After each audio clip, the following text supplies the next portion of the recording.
A bastard child hidden in the shadow of the Kaaba, a caliph drunk on love and pride, and Al-Muhaymin counting every secret breath. When that boy's name is finally whispered, an empire will answer in blood. In the year 802, the round city of Baghdad did not merely sleep, it conspired under a heavy blanket of jasmine, incense, and the suffocating weight of absolute power. To walk the marble corridors of the Dar al-Khilafah was to step into a world where the line between the divine and the mortal had been blurred by gold dust and arrogance, a place where a single whisper could decapitate a general or elevate a beggar to a prince. At the epicenter of this gilded web sat not the Caliph Harun al-Rashid, as the history books might have you believe, but the Barmakids, a Persian dynasty of viziers who had woven themselves so tightly into the fabric of the empire that they believed themselves to be the loom itself.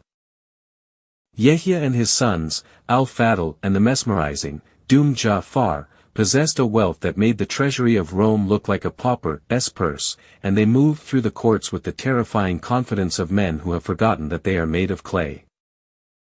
Ja'far al-Barmaki, in particular, was the jewel in this poisoned crown, a man of such staggering charisma and intellect that he was the caliph's shadow, his soul's twin, wearing robes of silk so fine they could pass through a wedding ring. He signed documents that shifted the borders of the known world with a lazy flick of his wrist, his inkpot worth more than the life's earnings of 1,000 soldiers, and in this intoxication of influence, the Barmakids committed the oldest sin of all, they forgot the attribute of Al-Muhaymin. They forgot that there is an overseer, a guardian who witnesses the betrayal in the heart before the tongue even forms the lie, an all-seeing presence that penetrates the thickest stone walls and the darkest nights. The Barmakids believed their power was a fortress, constructed of favors, spies, and an unbreakable proximity to the throne, acting as the true custodians of the realm while the caliph distracted himself with the hunt and the harem. They controlled the tax collectors in the furthest provinces of Khorasan and the appointment of judges in the sweltering heat of Basra, effectively placing a stranglehold on the throat of the empire that they squeezed with velvet gloves. It was a golden cage they had built for Harun al-Rashid, keeping him fat with luxury and blind with pleasure, or so they thought, failing to see that the eyes of a king are never truly closed, only waiting. The air in the palace was thick with the scent of musk and potential violence, a sensory overload that masked the rotting foundation of their authority, for in their hubris, they began to treat the caliph's favor not as a gift from God, but as a right of birth. They hoarded the coin of the realm, delayed the orders of the commander of the faithful, and held court as if they were the sun around which the Abbasid moon revolved. But Al-Muhaymin is the guardian of the covenant, the one who watches over the oath and the secret, and in the deep, silent void of the Baghdad night, the scales were already tipping. Every laugh Ja'far shared with the caliph, every secret glance, every moment of casual disrespect where the vizier walked ahead of the master was being tallied in a ledger that no bribe could erase. The city breathed in the cool night air, unaware that the pulse of the Barmakids was sinking with the countdown of their own annihilation, for they were dancing on the edge of a blade held by a man they thought they owned, entirely ignorant that the guardian was watching their every step, preparing to shatter their illusion of permanence into 1,000 bloody fragments. It began with a hunger that no feast could sate, a peculiar and obsessive need within the soul of the Caliph Harun al-Rashid that would sow the seeds of a tragedy so black it would stain the Tigris for a century. He loved Ja'far al-Barmaki with a ferocity that transcended friendship, a bond forged in the fires of shared power and intellect, but he also loved his own sister, the radiant Abbasa, whose blood was as royal as the Prophet's lineage and whose beauty was whispered about in the furthest caravans of the Silk Road. The Caliph, in his supreme arrogance, desired to possess the company of both simultaneously, to sit in his garden of silver trees and mechanical birds with his beloved friend on one hand and his cherished sister on the other, basking in their combined brilliance. But the laws of the harem were iron and ancient, a man not of the blood could not gaze upon the uncovered face of the princess, nor share the intimate air of her private quarters.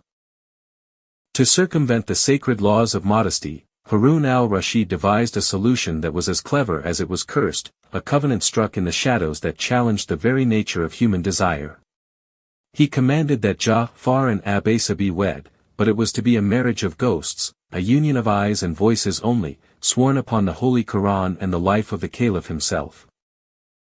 "I marry her to you," Harun warned, his voice dropping to a register that froze the blood, "that it may be lawful for you to look upon her, but you shall not touch her, nor loose your garment in her presence." It was a trap baited with honey, a test of restraint that no mortal man should have been forced to endure, for to place fire next to dry tinder and command it not to burn is to mock the design of the Creator. For a time, fear held the reins of their passion. They met in the Caliph's presence, exchanging glances that carried the weight of 1,000 unspoken words, playing a dangerous game of courtly love under the unblinking gaze of the man who held the power of life and death over them both. But the palace of Baghdad was a labyrinth of secrets, a place where the walls breathed betrayal and every shadow offered a momentary sanctuary from the sun. The Barmecide arrogance, that fatal flaw which told them they were the masters of their own fate, began to whisper that the Caliph's eye could blink, that his attention could wander, and that what happened in the dark belonged only to the dark. On nights when the moon was swallowed by clouds and the Tigris flowed silently past the marble terraces, the boundaries began to blur, aided by the forbidden warmth of dark wine and the intoxicating scent of crushed rose petals that permeated the private chambers. The oath, sworn with such solemnity before the throne, was shattered not with a roar, but with a whisper, a frantic, terrified embrace in the dead of night that sealed their doom as surely as a written warrant. In the velvet darkness of Abasa's quarters, unbeknownst to the guards who stood like statues at the gates, the line was crossed, and the marriage of eyes became a union of flesh. They believed themselves safe in the cocoon of their high status, deluding themselves that their prestige was a shield against the consequences of treason, but they had forgotten the attribute of Al-Muhaymin, the witness who never sleeps, the guardian who records the fall of a leaf and the stirring of a seed in the womb. From this stolen union, a child was conceived, a living, breathing evidence of their betrayal that grew beneath the heart of the princess while she smiled through her terror in the court of her brother. The months that followed were a masterclass in deception, a high-wire act performed over a pit of vipers. Abasa concealed her changing form under layers of heavy brocade and flowing silks, pleading illness to avoid the scrutiny of the court, while Ja'far walked the razor's edge, his laughter in the Caliph's presence growing brittle and forced. When the time came, the child, a boy, innocent of the sins of his parents, was born in absolute secrecy, his first cries muffled by the heavy tapestries of a room locked against the world. But a royal infant cannot simply vanish in a palace that has 1,000 eyes. The conspiracy had to widen, dragging in wet nurses, servants, and loyalists who were paid in gold and fear to keep their tongues still. They smuggled the babe out of the round city under the cover of a pilgrimage, burying him not in the earth, but in the anonymity of Mecca, the holy city, believing that distance would wash away the crime. They sent him to be raised in the shadows of the Kaaba, thinking that the holiness of the sanctuary would cloak their sin, and that the Caliph, distracted by rebellions in the provinces and the administration of an empire that stretched from the Indus to the Atlantic, would never look so far south. They were fools to think that distance exists for the all-seeing. They had merely moved the evidence, not erased it. They returned to their lives of luxury, the taste of ashes in their mouths, believing the storm had passed, unaware that they had simply sown the wind and were now waiting to reap the whirlwind. The child lived, a ticking heart in the desert, a biological time bomb that needed only a single whisper of malice to detonate and bring the golden roof of the Abbasid Empire crashing down upon their heads.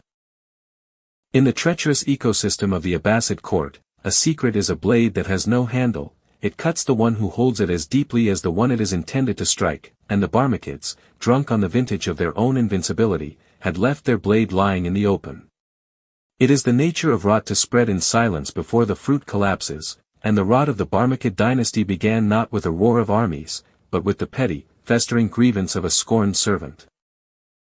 A slave girl, cast aside and humiliated by the haughty family of the vizier, carried the weight of the hidden child like a burning coal in her chest, waiting for the wind to blow in the right direction so she might set the world on fire. She did not approach the Caliph directly, such a path was guarded by the very men she sought to destroy, but instead, she poured her poison into the ear of another, a rival named Al-Fadl ibn Rabi, the chamberlain, a man who had watched the Barmecides rise with the patient, unblinking hatred of a vulture waiting for a lion to stumble. Ibn Rabi knew that to accuse the Grand Vizier of treason without proof was to invite his own execution, so he waited, hoarding the information, letting it ferment until it was potent enough to intoxicate the king with rage. The moment of unraveling arrived on a day that seemed blessed by the heavens, during a royal hunt where the air was crisp and the sky a piercing, unforgiving blue. Harun al-Rashid sat atop his stallion, the sweat of the chase cooling on his brow, feeling the master of all he surveyed, when the whisper finally reached him. It was delivered with the cunning of a courtier, framed not as an accusation, but as a concern for the purity of the royal bloodline. The words were simple, devastatingly so, that a child of his own sister, a boy with the eyes of Ja'far, was walking the earth in the holy sanctuary of Mecca. The caliph did not scream, he did not strike the messenger down. Instead, a terrifying transformation took place behind his eyes, a glazing over of the warmth that Ja'far had basked in for 20 years. The blood drained from his face, leaving him pale as the marble of his palace, and in that instant, the brother died, and the caliph, the absolute, ruthless instrument of the state, was fully awakened. He realized with a sick, churning stomach that his edict had been mocked, his mercy abused, and his royal house penetrated by the very servant he had elevated from the dust. But Harun was a creature of patience, mirroring the attribute of Al-Muhaymin in a twisted, human capacity. He would not strike until he had witnessed the truth with his own eyes. He announced to the court, with a voice devoid of tremor, that his soul yearned for the pilgrimage, that he would travel to Mecca to perform the Hajj and seek the blessings of the Almighty, a pious cover for a mission of investigation and vengeance. The caravan that departed Baghdad in the year 802 was a spectacle of gold and iron, a moving city of tents and soldiers that wound its way through the blistering sands like a glittering serpent. Ja'far rode at the caliph's side, as he always did, cracking jokes and reciting poetry, blind to the fact that he was riding next to his own executioner. The vizier interpreted the caliph's silence as piety, his occasional cold stares as fatigue, never suspecting that every mile they crossed towards the holy city was a mile closer to his grave. When they finally reached the sacred valley of Mecca, the air vibrating with the chants of the faithful, Harun al-Rashid moved with a singular, predatory focus. He did not lose himself in prayer immediately.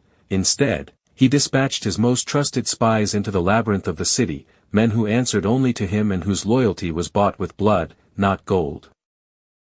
They tore through the layers of deception the Barmakids had erected, interrogating the wet nurses, the guardians, and the bribed officials until the truth was dragged, screaming, into the light. The confirmation was absolute. The child existed. The spies returned to the caliph not with rumors, but with facts as solid and heavy as the black stones of the Kaaba. They described the boy, his likeness to Ja'far undeniable, a living testament to the treason that had occurred in the very heart of the caliph's palace. Harun al-Rashid stood in the shadow of the holy house, the place where all men are meant to be equal before the Creator, and felt a surge of prideful fury that eclipsed his devotion. He had been played for a fool by the man he loved most in the world. The betrayal was total, it was spiritual, political, and personal. He felt the laughter of the Barmakids echoing in his mind, mocking his authority, believing they could hide a violation of the royal bloodline under the very nose of God. It was here, amidst the swirling crowds of pilgrims clad in white ihram, that the caliph's heart turned to stone. He looked upon the oblivious Ja'far, who was distributing alms to the poor with the grandiose gestures of a king, and saw not a companion, but a parasite that had grown too fat on the host's blood. The journey back to Baghdad was a funeral procession for a man who was not yet dead. The tension in the air was so thick it could be tasted, metallic and sour, like electricity before a lightning strike. The caliph's demeanor had shifted from brotherly affection to a manic, unpredictable gaiety, a mask of cheerfulness that slipped occasionally to reveal the abyss beneath. He showered Ja'far with gifts, more than ever before, piling honors upon him with a frantic intensity that unsettled the court. It was the fattening of the sacrificial lamb. Harun laughed too loud, drank too deep, and kept Ja'far close, terrified that if he let the vizier out of his sight, the prey might sense the trap and flee. But Ja'far, blinded by 2 decades of absolute favor, saw only the continuation of his golden age. He did not see the guards being quietly replaced, the loyal captains being rotated out for men who knew only the Caliph's voice. He did not feel the net tightening. He rode through the gates of the round city, returning to the scene of his crime, unaware that Al-Muhaymin had already cast the verdict, and that the executioner was sharpening his blade in the dark, waiting for the signal that would end the age of the Barmakids and drown the streets of Baghdad in silence. The stage was set, the actors were in place, and the final act of this tragedy was poised to begin with the swiftness of a falling star. The sun had bled out over the horizon of the Syrian desert, leaving behind a bruised purple sky that slowly deepened into the obsidian black of a moonless night, the kind of darkness that feels heavy, physical, and suffocating, as if the world itself is holding its breath in anticipation of a catastrophe. It was the last Saturday of the month of Muharram in the year 187 of the Hijra, a date that would be seared into the memory of the Islamic world not for a battle won or a city founded, but for the sudden, violent extinguishing of its brightest star. The royal encampment at Al-Amr, a short distance from the bustling, ignorant streets of Baghdad, was a sprawling city of silk tents and flickering torches, appearing from a distance like a constellation of fireflies grounded in the sand. Within this temporary palace, the air was filled with the sounds of a deceptively peaceful night, the lowing of tethered camels, the rhythmic clank of the night watch's armor, and the distant, melodic drift of an oud being played in the Grand Vizier's quarters. Ja'far al-Barmaki sat cushioned in a luxury that defied the imagination of kings in the West, surrounded by his inner circle, his favorite physician, and the blind poet Abu Zakar, who was spinning verses of love and eternal spring, unaware that winter had already arrived at the door. Ja'far was relaxed, his guard completely lowered, lulled into a fatal complacency by the Caliph's strange benevolence earlier that day. Harun had gifted him the entire revenue of the lush province of Khorasan, a gesture so grand, so overwhelming, that Ja'far interpreted it as a renewal of their brotherhood, failing to see it for what it truly was, the final meal of the condemned, the fattening of the beast before the slaughter. He wore a robe of soft, white linen, unbelted and loose, and he laughed at the poet's verses, the sound ringing clear and confident, pushing back the silence of the desert, completely oblivious to the fact that across the encampment, in the crimson tent of the Caliph, the laughter had long since died, replaced by a silence so cold it could freeze water in a desert noon. Harun al-Rashid was not sleeping, the commander of the faithful was pacing the intricate carpets of his private chamber, a caged tiger consuming itself with a hunger for vengeance that had now eclipsed all reason. The betrayal of the hidden child, the arrogance of the Barmakids, the years of feeling like a guest in his own empire, it all coalesced into a singularity of rage that demanded blood, not tomorrow, not at dawn, but now, in the shroud of the night where only Al-Muhaymin could witness the deed. He stopped his pacing and stared at the flickering flame of an oil lamp, his eyes reflecting a void where his soul used to be, and in a voice that was barely a whisper but carried the weight of a mountain, he summoned Masrur.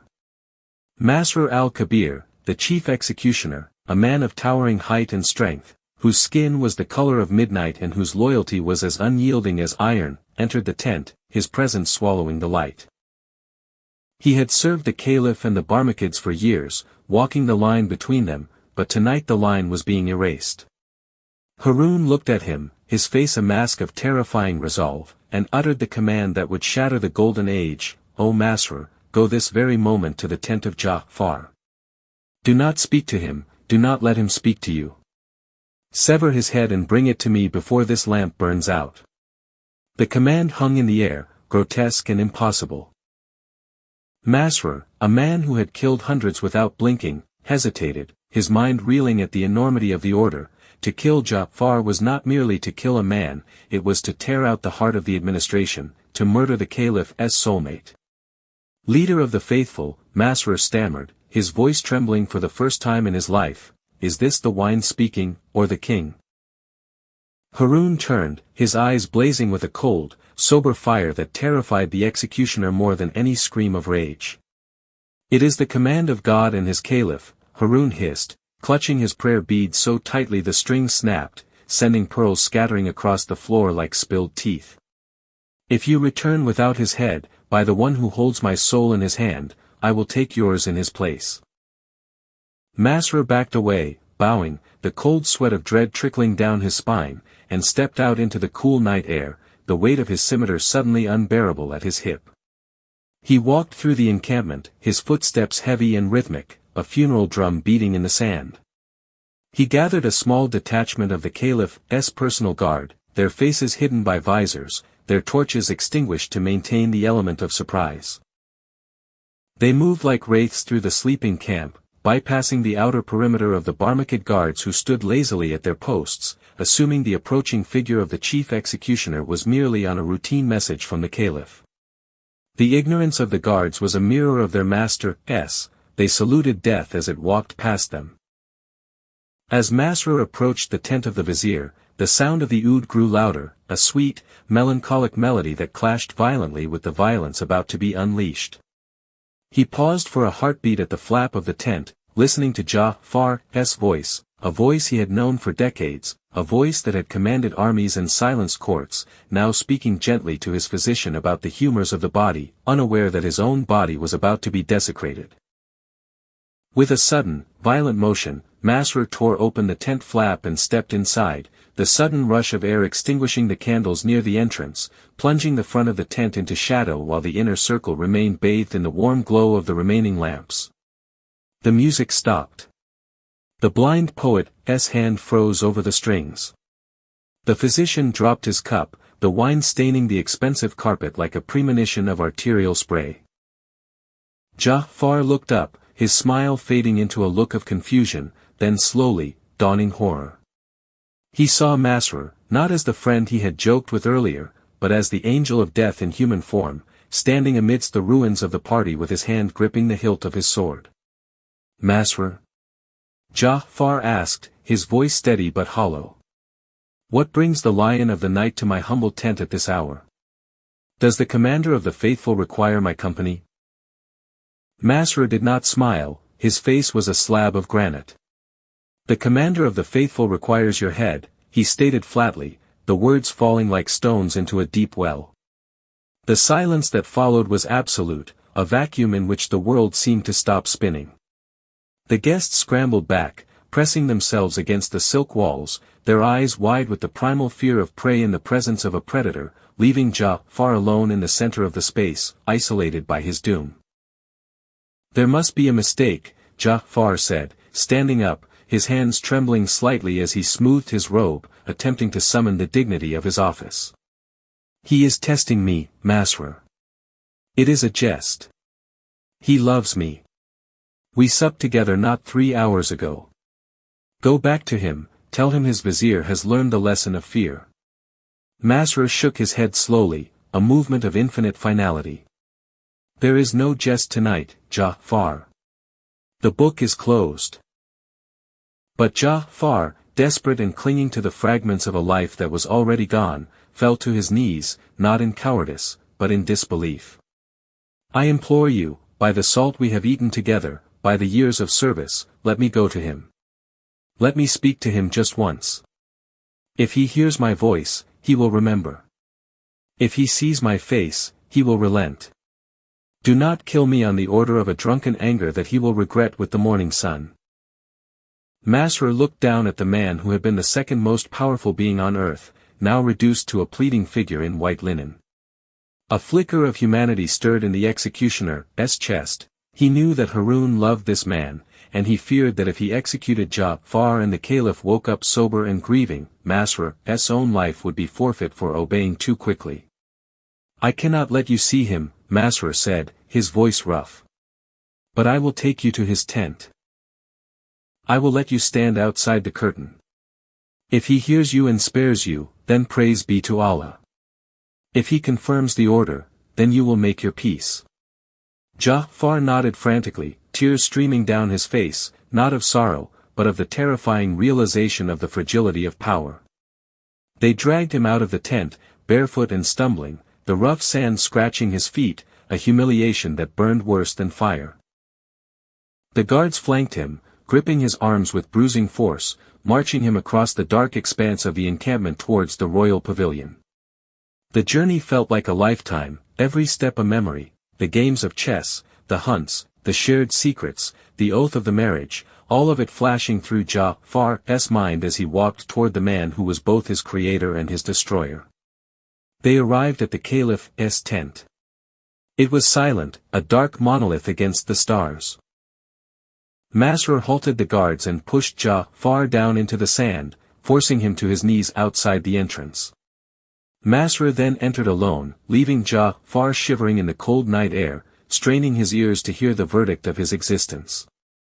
Inside, the tent was dim, smelling of ambergris and betrayal. Harun al-Rashid sat behind a heavy curtain, a partition of brocade that separated the ruler from the world, and now, the executioner from the victim. "Is it done?" Harun's voice came from behind the veil, flat and devoid of emotion. Masrur fell to the floor. "O Commander of the Faithful," he pleaded, "I have brought him. He is outside. He claims you are testing him. He begs for one word. He says you are the light of his eyes. Will you not see him?" There was a silence that stretched for an eternity, a silence so profound that Ja'far, kneeling outside, could hear the beating of his own heart. He called out, his voice cracking, "My master. My brother. Harun. It is Ja'far.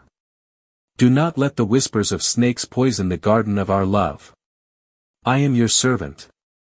He waited, breathless, for the curtain to be pulled back, for the familiar laugh, for the reprieve.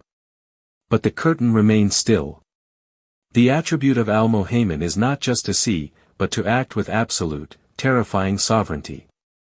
From behind the veil, Harun al-Rashid did not speak to Ja'far.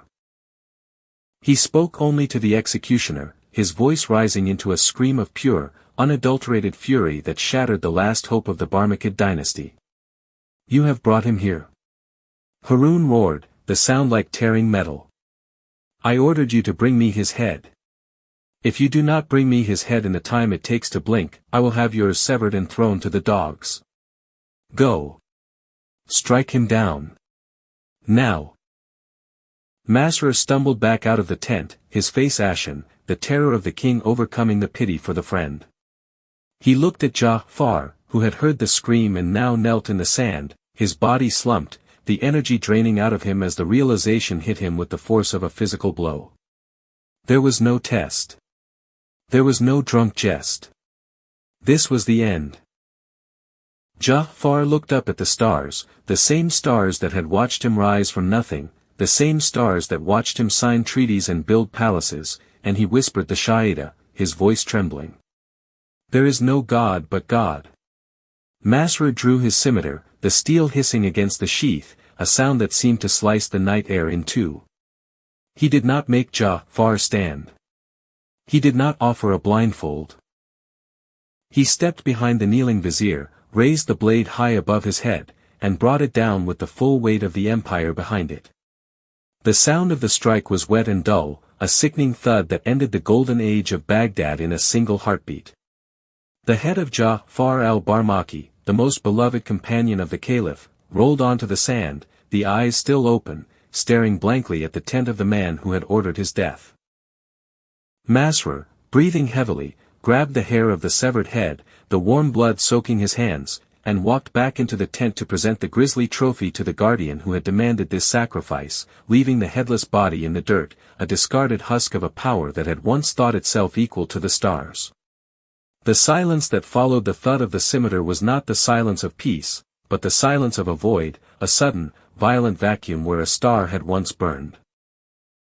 Masrur al-Kabir stood in the darkness of the royal enclosure, his chest heaving like a bellows, the warm, sticky evidence of the caliph's command coating his fingers, a copper-scented stain that no water from the Tigris would ever truly wash away. He did not look at the body that lay crumpled in the sand, a heap of white linen and senseless meat that had, moments before, been the second most powerful man in the world. Instead, he gripped the hair of the severed head, the face frozen in a final expression of bewildered terror, and turned towards the royal tent where the commander of the faithful waited. Inside, Harun al-Rashid sat motionless, a statue carved from regret and rage, staring at the heavy curtain as if he could see through the weave to the atrocity he had ordained. When Masrur entered, placing the grisly trophy upon a shield of gold, a grotesque offering of loyalty, the caliph did not weep, nor did he look away. He gazed into the dull, glassy eyes of Ja'far al-Barmaki, the eyes that had mirrored his own soul for 20 years, and in that moment, the man Harun died, and only the king remained, a creature of absolute, terrifying sovereignty. He prodded the head with the tip of his bow, a gesture of such cold detachment that it chilled the blood of the few slaves present, and then, with a voice that sounded like grinding stones, he issued the decree that would turn a private murder into a public cataclysm. "This is not enough," he whispered, the madness dancing behind his eyes. "The body. The traitor's body. Do not bury it. Do not wash it. Hack it into 3 pieces. Let the people see what happens when the clay tries to rival the potter." The sun rose over Baghdad the following morning, not with the promise of a new day, but with the glare of an indictment. The city, usually awakening to the call of the muezzin and the bustle of the markets, woke instead to a horror that defied the sanctity of the human form. The caliph's orders had been carried out with a brutal, mechanical efficiency. The body of Ja'far, the man whose perfume had once set the fashion for the empire, had been butchered like livestock in an abattoir. The torso was severed from the hips, the limbs hacked from the trunk, and these grisly fragments were impaled upon stakes on the 3 great bridges of Baghdad. On the Bridge of Gardens, where lovers used to meet to watch the sunset, a piece of the vizier's flesh rotted in the heat. On the bridge of the Gate of Straw, another fragment hung as a feast for the circling kites, and on the upper bridge, the final remnant of the Barmecide glory dripped onto the dusty planks below. The head itself, the vessel of so much wit and poetry, was spiked on the highest gate of the bridge, staring blindly across the city he had helped to build. The people of Baghdad, who had loved the Barmecides for their boundless generosity, walked across these bridges with their heads bowed and their mouths covered, terrified to look up, terrified to breathe, for the stench of death was heavy in the air, a physical manifestation of the sudden, violent shift in the world's axis. There was no weeping, for to weep for a traitor was to invite the sword, but a heavy, suffocating silence blanketed the metropolis, a collective holding of breath as the realization settled in: if Ja'far could fall, then no one, from the highest general to the lowest sweeper, was safe. But the attribute of Al-Muhaymin, the all-encompassing guardian, is that he witnesses the totality of the fall, and the destruction of Ja'far was merely the first stone in an avalanche that would bury an entire dynasty. While the flies gathered on the bridges, the caliph's wrath turned towards the living. The order went out to seize every member of the Barmecide family, a directive that moved through the empire with the speed of a plague. Yahya, the patriarch, the old lion who had raised Harun as his own son, was dragged from his palace in the middle of his morning prayers. He did not resist. He stood with the quiet dignity of a man who had long known that the favor of kings is a shadow that vanishes at noon. His other sons, Al-Fadl, the foster brother of the caliph, and Muhammad and Musa, were rounded up like common criminals, their hands bound with rough ropes that bit into wrists accustomed only to the softness of silk. The soldiers of the caliph, men who had received bonuses and gifts from these very viziers a week prior, now kicked down the doors of the Barmecide estates, tearing through the sanctuaries of their private lives with the voracious greed of locusts. The looting of the Barmecide palaces was a spectacle of destruction that rivaled the sacking of fallen cities. The Barmecides had possessed wealth that was legendary, a treasure trove that made the stories of the ancients seem pale. The soldiers ripped tapestries woven with threads of gold from the walls, smashed vases of rock crystal that were older than the empire itself, and poured chests of emeralds and rubies onto the floor, dividing the spoils with savage arguments.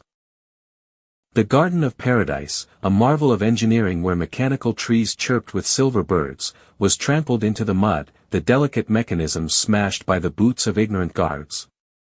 The great library of Yahya, housing thousands of manuscripts from Greece, India, and Persia, was ransacked, the wisdom of centuries scattered like autumn leaves in the wind. It was not just a robbery, it was an erasure. Harun al-Rashid wanted to scrub the very name of Barmak from the face of the earth, to obliterate their memory so completely that future generations would wonder if they had ever existed at all.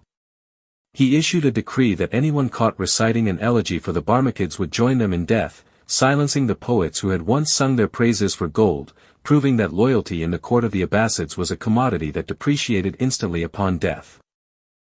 Yahya and al-Fadl were cast into the Habis, a dungeon of such profound darkness that day and night became meaningless concepts. They were stripped of their robes and left in the damp, rat-infested squalor, a stark, terrifying contrast to the palaces of marble and sandalwood they had occupied only hours before. The Caliph, in a display of psychological cruelty that bordered on the demonic, sent a messenger to the prison not to offer mercy, but to describe in graphic detail the condition of Ja'far's body on the bridge. He wanted them to know.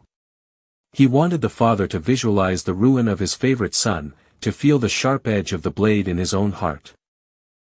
Yahya listened to the messenger in silence, his face a mask of stone, and when the man had finished, the old vizier simply recited a verse from the Quran about the fleeting nature of worldly power, a defiance that enraged Harun even more. The Caliph had taken their freedom, their wealth, and their children, but he could not take their acceptance of fate, and this inability to break their spirits completely drove him to greater heights of pettiness. He confiscated every single asset, down to the last dirham, leaving the family that had funded the construction of mosques and canals destitute, dependent on the meager, moldy bread thrown to them by guards who mocked their fall. The shockwave of the purge extended far beyond the capital. In the provinces, governors who had been appointed by the Barmakids were arrested, tortured, and executed on suspicion of loyalty to the fallen house. The administrative machinery of the empire, which Ja'far had oiled with his genius, ground to a halt. Projects were abandoned, armies were left unpaid, and the efficient bureaucracy that had managed everything from the irrigation of the Nile to the trade routes of the Silk Road began to fracture. Harun al-Rashid had cut off his own right hand to spite his face, destroying the very men who had made him great, and though he sat on the throne with absolute power, he sat alone, surrounded by sycophants who told him what he wanted to hear, not what he needed to know. The Golden Age was beginning to tarnish, the lacquer peeling away to reveal the rotting wood beneath.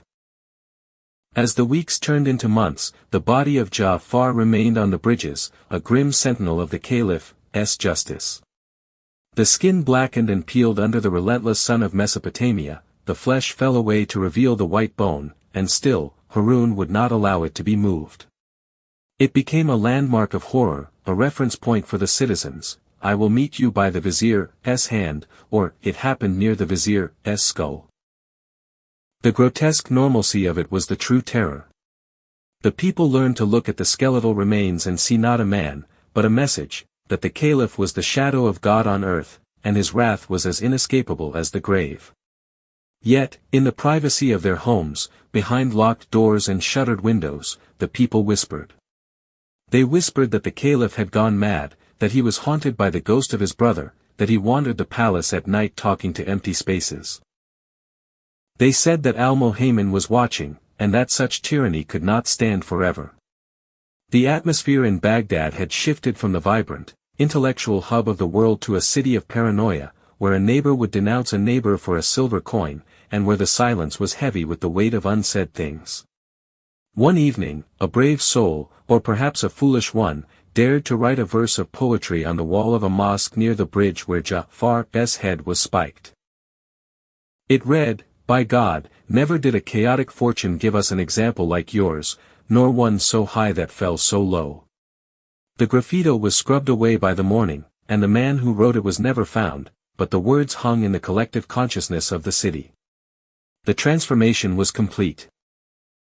The Barmakids, who had been the architects of the light, were now the inhabitants of the dark, and Harun al-Rashid, the prince of the faithful, had become the prisoner of his own vengeance. He had destroyed the only people who truly loved him, not for his crown, but for himself, and in doing so, he had sealed his own fate. The empire continued to function, the taxes were collected, the prayers were said, but the soul of the caliphate had been severed on that black night in Al-Amr, leaving behind a hollow shell that would echo with the screams of the past for centuries to come. The stage was now set for the final act, not of the Barmakids, for they were already dust and memory, but of the Caliph himself, who would soon learn that the sword of time cuts both ways, and that the guardian who witnessed the fall of the vizier was also watching the slow, agonizing unraveling of the king. The post-mortem of a dynasty is rarely a clean affair, it is a long, agonizing gangrene that eats the victor from the inside out, proving that while you can sever a head, you cannot sever the connections that had held together. For the Caliph Harun al-Rashid, the months and years that followed the night of the scimitar were not filled with the relief of a ruler who has crushed a conspiracy, but with the suffocating silence of a man who has burned down his own house to kill a spider. The round city of Baghdad, once the pulsating heart of the world where poetry and policy danced in a seamless rhythm, began to stutter. The bureaucracy, that colossal machine of tax collection, provincial administration, and judicial oversight that the Barmakids had refined into an art form, began to rust the moment their hands were removed from the levers. Harun had replaced the genius of Ja'far and the wisdom of Yahya with the sycophancy of al-Fadl ibn Rabi, a man whose ambition dwarfed his intellect, and the difference was felt immediately in the treasury. Revenue streams from the Fertile Crescent dried up as corrupt governors, no longer fearing the omniscient gaze of the Barmakid network, began to skim from the top, the middle, and the bottom. The Caliph would sit in his audience chamber, surrounded by mountains of parchment that he possessed neither the patience nor the aptitude to decipher, and for the first time in his life, he felt the crushing weight of the crown without the buffer of his protectors. He would look to his left, where Ja'far used to sit, Ja'far, who could summarize a 10-page treaty in a single witty sentence, Ja'far, who knew the names of the distant emirs and the prices of grain in Egypt, and see only empty air, a void that screamed louder than any accuser. The Golden Age was suffering a stroke, and the paralysis was spreading from the throne room out to the very edges of the empire. But the political decay was nothing compared to the rot in the Caliph's own soul. Harun al-Rashid, the man who had been hailed as the shadow of God on earth, began to wither physically, as if his life force had been inextricably tied to the men he had butchered. He was possessed by a melancholia so profound it bordered on madness, a haunting that no physician could cure and no amount of prayer could exorcise. He developed a terrifying insomnia, pacing the marble floors of his palace until his feet bled, muttering to people who were not there. The courtiers, terrified of suffering the same fate as the Barmakids, walked on eggshells, offering him only good news, lies, and platitudes, creating a bubble of delusion that only isolated him further. He had surrounded himself with mirrors that only showed him what he wanted to see, but late at night, when the lamps burned low and the wind howled through the date palms, Harun saw the truth. He saw it in the shadows that stretched across the walls, shaping themselves into the silhouette of a headless man. He heard it in the silence of the music room, where the instruments gathered dust because he could not bear to hear a melody that Ja'far had once hummed. He was a king of ashes, ruling over a graveyard of his own making, and the knowledge gnawed at his stomach, quite literally, as a sickness began to bloom in his gut, a cancer born of stress, guilt, and the toxic bile of regret. The final blow to his sanity came not from the living, but from the dead. Yahya al-Barmaki, the patriarch, the man who had been a second father to Harun, withered away in the damp darkness of the Raqqa dungeon in the year 1805. He died not with a plea for mercy, but with a defiant silence that thundered through the palace walls. When the news of the old man's death reached Harun, along with a note found in his pocket, a simple scrap of parchment that read, "The accuser has gone ahead to the tribunal of the just, and the accused shall follow soon after," the caliph collapsed. He wept with the jagged, ugly sobs of a child, a display of vulnerability that terrified his generals. The note was not a threat, it was a promise. It was an invocation of Al-Muhaymin, the eternal witness, the judge who cannot be bribed, the king of kings before whom even the Abbasid caliph was merely a speck of dust. Harun kept the paper, he would read it obsessively, his hands trembling, knowing that the tribunal Yahya spoke of was not a court of law, but the inevitable meeting with the Creator, a meeting that Harun now feared more than any rebellion. And rebellions there were. In Khorasan, the province that Ja'far had governed with a golden touch, the people rose up. They rose not just against high taxes, but against the injustice of the Barmakid slaughter. The chaotic administration of the new regime had alienated the local lords, and a rebel named Rafi ibn Layth fanned the flames of discontent until the entire eastern frontier was ablaze. Harun, sick, aging, and ghost-ridden, was forced to don his armor one last time. He had to leave the comforts of Baghdad, the city he had built and tainted, to ride east into the teeth of a winter that mirrored the winter in his heart. The journey to Tus was a death march. Every mile the royal caravan traveled, the caliph grew weaker, his body consuming itself, his skin turning the color of old parchment. He was dying, and he knew it. The irony was devastating. He was marching to suppress a rebellion in the very lands he had gifted to Ja'far on that final night, fighting a fire that his own executioner's sword had sparked. The ghost of the Barmakids was not just in his head, it was in the very landscape, in the unrest of the people, in the crumbling stability of the state. He was chasing a phantom he could never kill because he had already killed the only men who could have saved him. They arrived in the city of Tus in the spring of the year 1809. The caliph could go no further. He was confined to his tent, his belly swollen, his strength gone.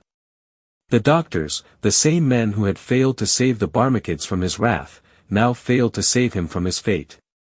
On his deathbed, Harun al-Rashid, the ruler of an empire that stretched from the Indus to the Atlantic, was reduced to a frightened, lonely creature.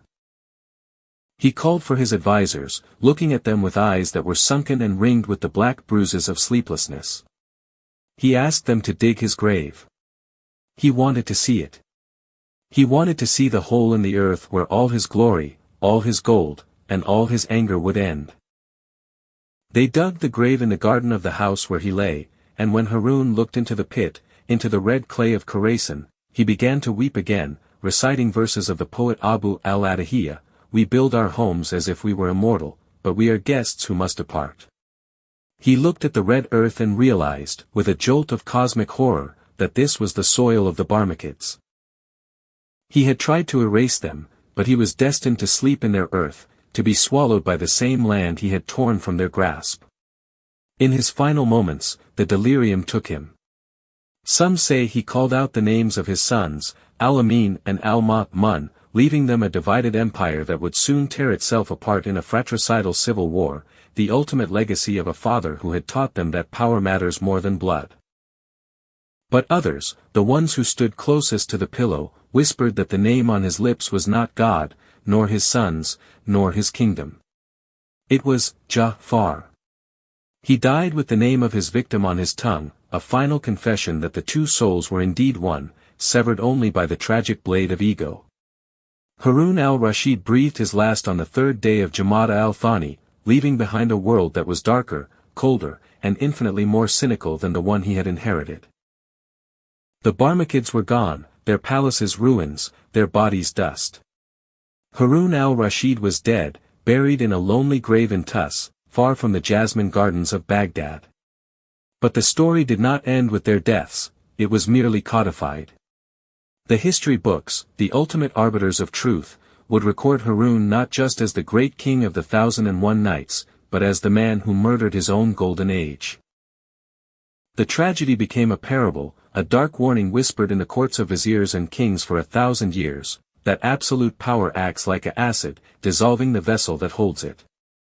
The attribute of Al-Muhaymin had been manifested in the most terrifying way possible.